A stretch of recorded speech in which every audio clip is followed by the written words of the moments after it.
यया सम्मोहितो जीव आत्मनं त्रिगुणात्मकं परोपि मनुते नर्थम तत्कृतं चाभिपद्यते।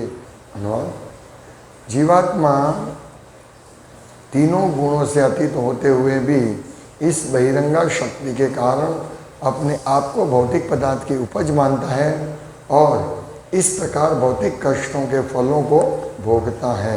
तत्पर श्रील प्रभुपाद कहते हैं, यहाँ पर भौतिकतावादी जीवों के कष्ट का मूल कारण तथा उसके उपाय के रूप में जो कार्य प्राप्त करनी चाहिए उसके बारे में बतलाया गया है। इन सब का उल्लेख इस श्लोक में हुआ है। जीवात्मा स्वाभाविक रूप से भौतिक पाश से परे है, किंतु अभी वह बहिरंग शक्ति द्वारा बंदी बना लिया गया है। अतएव वह अपने आप को भौतिक पदार्थ की उपजों में से एक मानता है।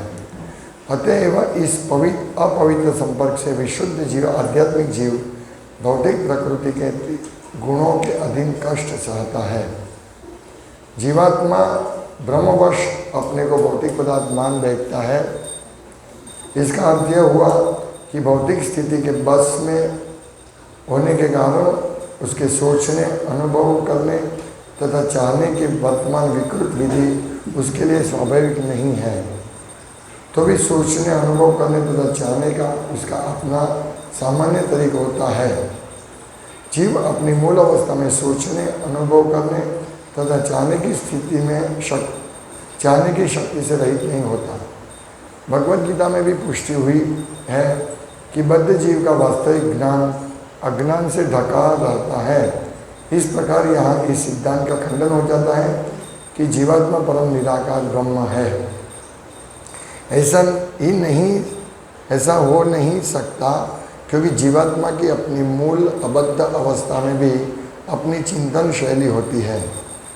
वर्तमान बद्ध अवस्था बहिरंगा शक्ति के प्रभाव के कारण है, जिसका अर्थ यह है कि परमेश्वर पृथक रहते आते हैं और मोहमयी शक्ति पहल करती है।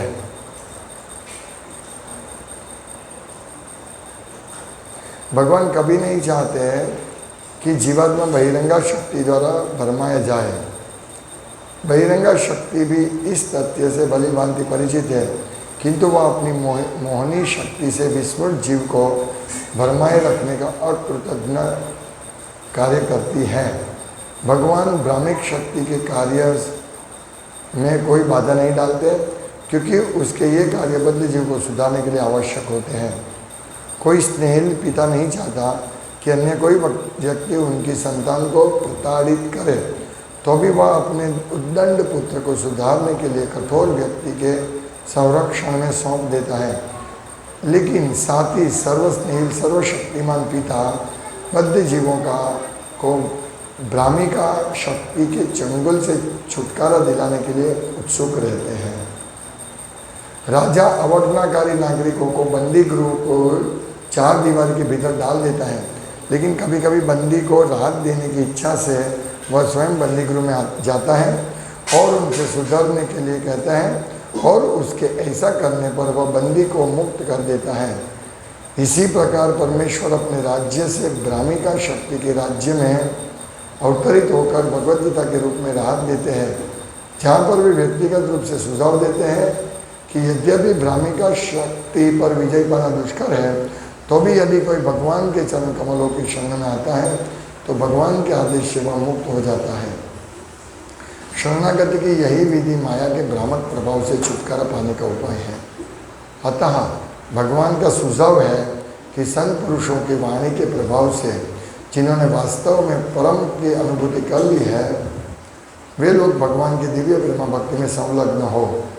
बद्ध जीव को भगवान के विषय में सुनने में आस्वाद मिलने लगता है और इस प्रकार श्रवण करने से ही वह भगवान के प्रति आदर, भक्ति तथा आसक्ति के पद तक ऊपर उठ जाता है। शरणागति विधि से सभी कुछ पूरा हो जाता है। यहाँ पर व्यासदेव के अवतार रूप में भगवान ने यही सुझाव रखा है।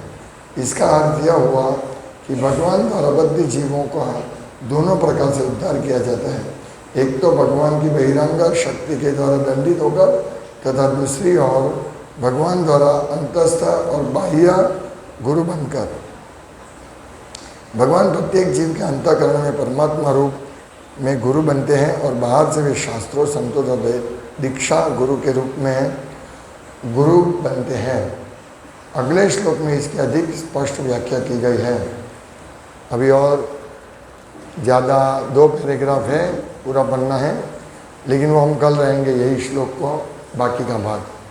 पहले पार्ट जो है तात्पर्य उसके हिसाब से हम ये आज श्लोक को समझेंगे। फिर दूसरा जो भाग है दूसरा, उसके बाद कल हम दूसरा पार्ट लेंगे भावार्थ का।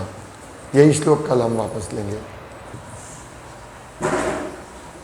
यया सम्मोहितो जीव आत्मनं त्रिगुणात्मकं परोपि मनुतेन अर्थम तत्कृतं चाभिपद्यते। जीवात्मा तीनों गुणों से अतीत होते हुए भी इस बहिरंगा शक्ति के कारण अपने आप को भौतिक पदार्थ की उपज मानता है और इस प्रकार भौतिक कष्टों के फलों को भोगता है। तो व्यासदेव समाधि में बैठकर ये सब दर्शन कर रहे हैं कि वास्तव में हम जो जीवात्मा है उनका मूलभूत बीमारी क्या है। यहाँ प्रभुपाद कहते हैं कि हम जो बहुत कष्ट भोगते हैं इस भौतिक जगत में, इतने कष्ट भुगतते हैं जिसकी कोई सीमा नहीं है। तो बोलते हैं कष्ट का मूल कारण क्या है। यहाँ प्रश्न होता है कि हम भोगते हैं, इतना कष्ट क्यों भुगतते हैं, इसका क्या कारण है। तो श्रील प्रभुपाद यही कहते हैं कि इसका कष्ट का मूल कारण तो उसके उपाय के रूप में जो कार्य प्राप्त करनी चाहिए उसके बारे में इस श्लोक में बतलाया गया है। यानी क्या है कि वास्तव में हम बहिरंगा शक्ति के जो 3 गुण हैं उससे हम अतीत है, हम 3 गुणातीत है। हम वास्तव आत्मा देखें तो आत्मा तो 3 गुणों में से परे है, सच्चिदानंद विग्रह है, सच्चिदानंद है। हमारा स्वभाव है सत, शाश्वत, चित, ज्ञानमय और आनंदमय है हम। लेकिन यहाँ लिखा है कि हम अपने आप को इस भौतिक पदार्थ की उपज मानते हैं। ये श्लोक है, यस्यात्म बुद्धि गुणपेत्री धातु के ही स्वदिहि कलत्रादिषु भौम इज्जति ही यत् तीर्थ बुद्धि सलीले न कर ही चेत जनेश अभिज्ञेशु सैव गोखरा। जो व्यक्ति इस कफपित्त वायु का बने हुए शरीर को अपने आप स्वयं मानता है, जैसी आत्मबुद्धि, जिनकी बुद्धि ऐसी है कि ये मैं शरीर में ही हूँ, ये सबसे बड़ा इस भौतिक जगत में फंसने का सबसे बड़ा कारण यही है कि हम समझते कि हम शरीर हैं। और ये शरीर के संबंधी जो भी है, ये गुणपेत्री धातु की स्वदी कलत्रादिषु भौम इज्जति, ये जमीन, हमारे कलत्रादि, हमारे संतान, हमारा जो भी संपत्ति है, ये तीर्थ बुद्धि सलीले न करिचित। और जो तीर्थ स्थान जाते हैं वहाँ सिर्फ स्नान करने के लिए जाते हैं और यहाँ भगवान के मंदिर में आते दर्शन करके चले जाते हैं। तो ये बोलते हैं भक्तों का संग नहीं करते हैं, साधुओं का संग नहीं करते हैं, ये तीर्थ बुद्धि सलीले न करिचित। तो उसको क्या कहा गया, सैव गोखरा, वो पशु ही है। पशु 4 पैर से दौड़ता है और मनुष्य 2 पैर से दौड़ते हैं, कोई फर्क नहीं है। प्रभुपाद कहते हैं पशु 4 पैर से दौड़ता है, मनुष्य 4 व्हील में, 4 पहिए में दौड़ता है। यही है, और कोई फर्क नहीं है। तो ये बहिरंग शक्ति का प्रभाव से हम लोग यही समझते हैं कि हम ये शरीर है। और इसमें बहुत महत्वपूर्ण इस तात्पर्य में कहते हैं कि हम इस भौतिक जगत की जेल में, इस शरीर के कारागार में फंस गए हैं। दूसरा, एक के बाद दूसरा, दूसरे के बाद तीसरा, इस प्रकार हम इस भौतिक जगत में फंस के अलग अलग कपड़े पहन रहे हैं। ये बहिरंगा शक्ति, माया की जो शक्ति है, वो हमें इस प्रकार अलग अलग कपड़े पहना के ब्राह्मयन सर्वभूतानि यंत्रारूढ़ानि माया, जो माया शक्ति है भगवान की, आज देवी ऐशा गुणमयी मम माया दृत्य, नहीं ये नहीं, ईश्वर सर्वभूतानां हृदयेश अर्जुन तिष्ठति ब्राह्मयन सर्वभूतानां यंत्रारूढ़ानि माया। माया की शक्ति से बने हुए यंत्रों में हम आरूढ़ हो जाते हैं, हम बैठ जाते हैं। अभी मैं घर से आया, कार में आया, लेकिन ये कार एक यंत्र है जो मुझे मदद करता है यहाँ लाने के लिए, लेकिन मैं समझता हूँ मैं कार हूँ। तो ये बहुत बड़ा गलत फहमी है। कार में पेट्रोल ख़त्म हो गया, कार का एक्सीडेंट हो गया, तो हम क्या करेंगे? थोड़ा दुख करेंगे, बाहर निकल जाएंगे, दूसरा पेट्रोल डालेंगे या दूसरी कार लेंगे। हम शौक नहीं, हो मेरा कार चला गया, ऐसा हम नहीं करते हैं। इसी प्रकार माया ने हमको ये यंत्र दिया है, हाँ, तो ये यंत्र में आसक्त नहीं होना है। प्रभुपाद यहाँ बहुत सारे अच्छे उदाहरण इसमें देते हैं, इस बहिरंगा शक्ति के बारे में, कि भगवान, ये बहिरंगा शक्ति का कार्य क्या है? हमको सजा करने का।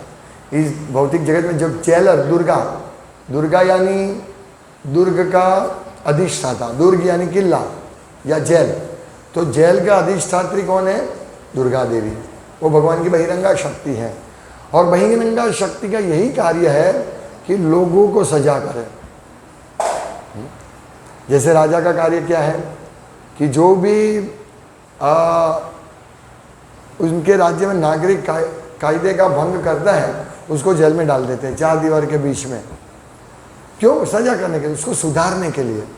इसी प्रकार माया देवी जो है बहिरंगा शक्ति, वो ये इस प्रकार का कार्य करती है हमको सुधारने के लिए। प्रभुपाद एक और अच्छा उदाहरण देते हैं कि पिता कभी नहीं चाहता है कि उसके पुत्र को कोई सजा करे, उसको प्यार करता है पुत्र को, लेकिन उसके उद्दंड पुत्र, यानी जो ऐसे अपने आप को पिता के संरक्षण में नहीं रहना चाहिए, पिता से दूर रहता, स्वतंत्र रहना चाहते हैं, ऐसे उद्दंड पुत्र को सजा करने के लिए पिताजी उसको कभी मारते हैं, चांटा मार देते हैं। इसी प्रकार यहाँ प्रभुपाद लिखते हैं कि वो किसी और कठोर व्यक्ति के संरक्षण में उसको सौंप देते हैं। कभी कभी हम कहते हैं ना, वो कभी हम लोग प्रचार करने के लिए जाते हैं तो लड़के को बोलते हैं, जाओ ये बाबा आया है, बाबा ही वो छे, जाओ। मैं बोलता हूँ भाई हम बाबा नहीं है, ये साधु है, आप बच्चे को गलत ये क्यों देखते हैं? मतलब वो उसको दूसरे अच्छा सुधारने के लिए किसी के इसमें देना चाहते हैं, जो कठोर व्यक्ति के अंडर में रखना चाहते हैं। मुझे याद है हमारे पड़ोस में एक नारायण भाई करके एक कदावर आदमी रहते थे। सब शहरी के लड़के को उससे बहुत डर लगता था, मुझे भी डर लगता था उससे। तो मैं जब धमाल करता हूँ बोलो चलो तुमको नारायण काका के पास ले जाते हैं, तो मैं डरता, नहीं मैं धमाल नहीं करूँगा। तो ऐसे ही ये जो माया है, भगवान हमको सजा करने के लिए माया के अंडर में दे देते हैं। भगवान नहीं चाहते हैं जीव माया से कष्ट भोगते हैं, लेकिन भगवान हम बद्ध जीवों को सुधारने के लिए एक मौका देते हैं। इसमें कहते हैं कि माया के संरक्षण में हमको, मतलब माया के सजा में हमको दे देते हैं, लेकिन उनका मूल कारण क्या है? हमको सुधारना है। तो हमें ये सब शिक्षा ग्रहण करनी है कि हम लोग इधर माया में आए हैं तो हमें सुधरना है, हमें बिगड़ना नहीं है। हाँ, जैसे मैंने बताया था कि लोग जेल में आते हैं, बोलते हैं मैं अच्छा हूँ, या मुझे खाने पीने का मिल जाता है। कभी कभी कोई लोग को जेल का जीवन ही अच्छा लगता है, यहाँ 2 टाइम अच्छा खाने को तो मिलता है, चलो जेल में चले जाए। एक ड्रामा था ऐसा, इसमें भी व्यक्ति जेल में जाने के लिए अलग अलग कायदे का भंग करता है, लेकिन उसको जेल में भेजते ही नहीं है। ऐसा एक ड्रामा था बहुत साल पहले का। तो वो चोरी करता है, अरे वो पुलिस को बोलता है मेरा चालान काट दे, मुझे जेल में भेज। पुलिस बोला तुमने क्या गलत किया है, तुमको जेल में नहीं भेजेंगे। बोला मैंने ऐसा किया है। तो बोला ठीक है मैं गलत करूँगा तो मुझे जेल में भेज देंगे। तो फिर वो एक होटल में जाता है, बहुत सारा खाना खाता है। फिर होटल वाले को बोलता है बिल, बोला बिल मैं नहीं दूंगा, मुझे जेल में भेज दो। तो उसको इतना मारते हैं और उसके सब बर्तन साफ करा दे, जेल में नहीं भेजते। कहने का तात्पर्य, ऐसे मूर्ख लोग हैं जो जेल में ही रहना चाहते हैं, जेल में ही उसका आनंद आता है। ये कैसे लोग हैं आप सोच लीजिए।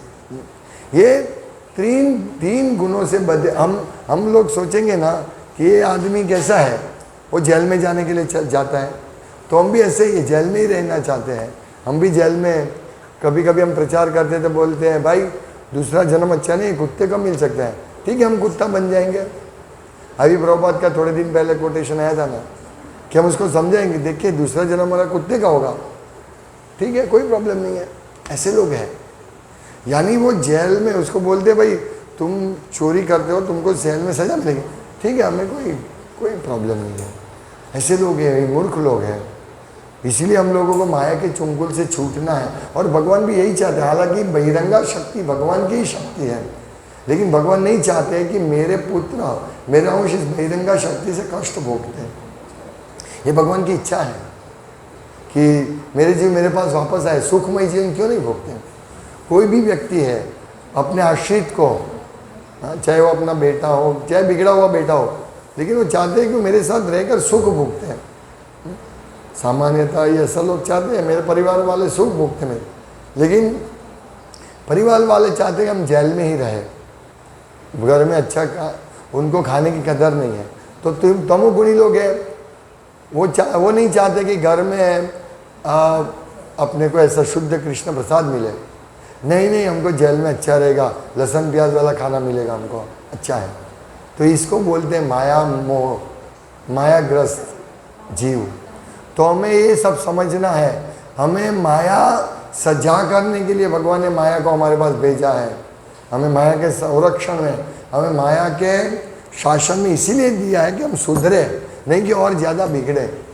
और हम लोग यहाँ ज़्यादा बिगड़ते हैं, लेकिन हम लोग ये शास्त्रों के आदेश से हम लोग समझ सकते हैं कि इस माया से हमें निकलना है।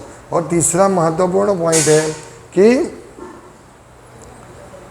हम बद्ध जीव है, उसको कैसे इससे मुक्ति मिलेगी। तो प्रभुपाद कहते हैं बद्ध जीव को भगवान के विषय में सुनने में आस्वाद मिलने जब लगता है, और इस प्रकार श्रवण करने से ही वह भगवान के प्रति आदर, भक्ति तथा आसक्ति के पद तक ऊपर उठ जाता है। तो ये महत्वपूर्ण है, हमें भगवान का श्रवण करने में आसक्ति होनी चाहिए। ओ भगवान का कथा हो रहा है, चलो हम सुने। ये शुद्ध कथा सुनने में आसक्ति हमारी डेवलप होनी चाहिए, और इस आसक्ति जैसे ही डेवलप होंगी तो हमारा धीरे धीरे इस कथा में रुचि बढ़ेगी। इसीलिए हम लोग भागवतम कक्षा रखते हैं सुबह। तो पहले हम जब नए होते हैं तो नींद आती है, धीरे धीरे जल्दी कथा खत्म हो, ऐसे हम सोचते हैं। लेकिन जैसे जैसे जैसे हम कथा सुनने के आदी हो जाएंगे, तो यहाँ प्रभुपाद ने लिखा है कि वो भगवान के प्रति आदर, भक्ति तथा आसक्ति के पद तक ऊपर उठ जाता है। अभी हम सब लोग माला करते हैं, अभी थकान है 2-3 दिन का पूरा रथ यात्रा का, उससे अगले दिन कल का भी थकान है, सब भक्तों को आराम नहीं मिलता है। तो हमको थोड़ा अरुचि होती है कथा सुनने के लिए, लेकिन धीरे धीरे ऐसे करके हम लोग, जैसे हरिदास ठाकुर, सनातन गोस्वामी, रूप गोस्वामी, षड गोस्वामी, सब लोग बहुत कम सोते थे और पूरा दिन कृष्ण सेवा करते थे। तो क्या है, भक्त शरण में आता है। ब्राह्मी भगवत गीता में भगवान कहते हैं कि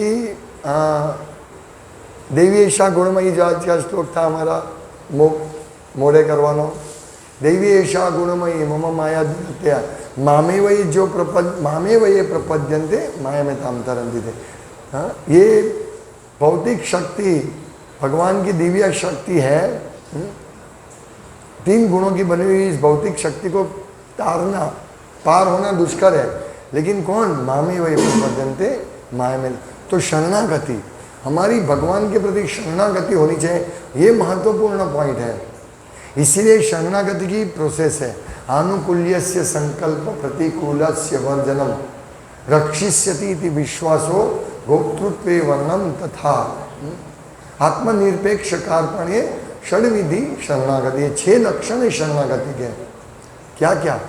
तो हमें शरणागत होना है, भगवान के शरणागत होना है। अनुकूल ये सत्संकल्प, जो भगवान की भक्ति में अनुकूल है उसको करना चाहिए, भगवान की सेवा। प्रतिकूल से वर्जनम, जो प्रतिकूल है उसका वर्जन करना चाहिए। ये समाचार देखना, फिल्म देखना इत्यादि, बाहर का खाना, ये प्रतिकूल है। रक्षिष्यति विश्वास हो, कृष्ण हमारा रक्षण करेंगे। गोप्तृते वर्णन तथा, कृष्ण हमारे पालक हैं, पोषण करने वाले हैं, हमारे वडील हैं, ये समझना।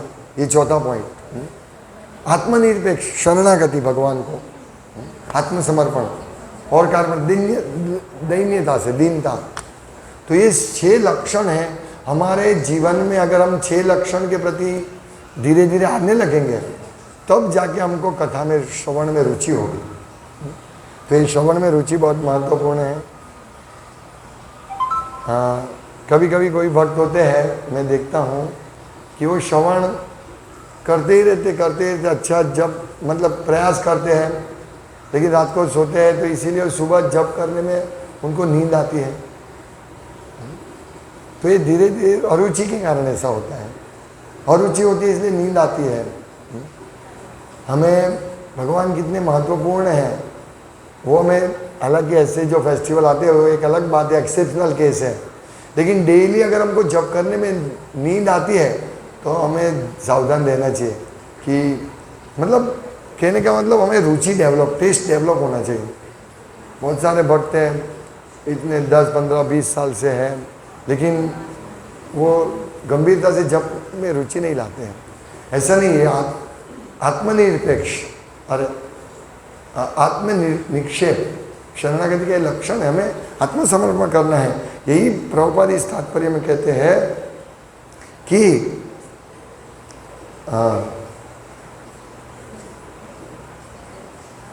हाँ, यदि कोई भगवान के चरण कमलों में की शरण में आता है तो भगवान के आदेश से वह मुक्त हो जाता है। ये महत्वपूर्ण पॉइंट है। तो इसीलिए हम धीरे धीरे धीरे शरणागति के हमारे ध्येय तक पहुंचना है। और शरणागति की यह विधि माया के भ्रामक प्रभाव से छुटकारा पाने का उपाय है। बस यही शरणागति की विधि है। तो शरणागति कैसे प्राप्त हो? तुरंत नहीं होगी। अनुकूल ये संकल्प, हमें अनुकूल संकल्प करना चाहिए। जो मतलब जो भी कार्य करे अनुकूल होना चाहिए। हमारी भक्ति में, हमारी भक्ति के बाधा रूप जो भी कार्य है उसको त्यागना चाहिए। प्रतिकूल से वर्जन, जो भी बातें आती है उसको त्याग करने का प्रयास करना चाहिए। कभी कभी भक्त बोलते हैं, हाँ, एक व्यक्ति अमेरिका में उसका ये उसका जो मम्मी है वो हमारे बचपन में हमको जानते थे, हमारा फैमिली रिलेशन था। तो वो बोला कि मेरा बेटा अमेरिका में वो इस्कॉन से जुड़ा है और वो 16 माला करता है। फिर मैं बोला ठीक है, उसका शादी करवाने कोई भक्त लड़के हो तो देखना। बोला ठीक है, मुझे इससे बात करनी हो, किसके अंदर में, किसके आध्यात्मिक संरक्षण में है, मतलब किस भक्त के संरक्षण में, तो इस हिसाब से मैं उनसे बात करूँगा, लड़की को ढूंढ लेंगे हम। फिर उसका कल फ़ोन आया तो मैंने बोला आप जब कहते, बोला लहसुन प्याज खाते हैं? बोला अभी तो मैं नहीं खाता हूँ लहसुन प्याज, लेकिन घर पे रहता हूँ तो घर वाले खाते इसलिए खाना पड़ता है। बोला कितने साल से जब कर? 10 साल से जब कर रहा हूँ। अच्छा आप दीक्षा लेने वाले? नहीं अभी मैं दीक्षा नहीं लूँ, 5 साल के बाद लूँगा। मतलब 15 साल। सोचिए ऐसे शरण 15 साल से कृष्ण कॉन्शियस में है, कृष्ण कॉन्शियस, कृष्ण भावनामृत में है, लेकिन अभी दीक्षा 5 साल के बाद, नहीं 10 साल से है लेकिन और दीक्षा 5 साल के बाद। इसका मतलब उसको शरणागति बिल्कुल नहीं है। बोला मैं रेगुलर सत्संग में जाता हूँ और भक्तों का संग में रहता हूँ। तो किस प्रकार के भक्तों के संग में रहते हैं आप? मतलब प्रोसेस अभी वो भी देखना पड़ेगा वो कौन से भक्तों के संग में है। मैंने बोला फिर वही हिसाब से मुझे लड़की ढूंढनी पड़ेगी।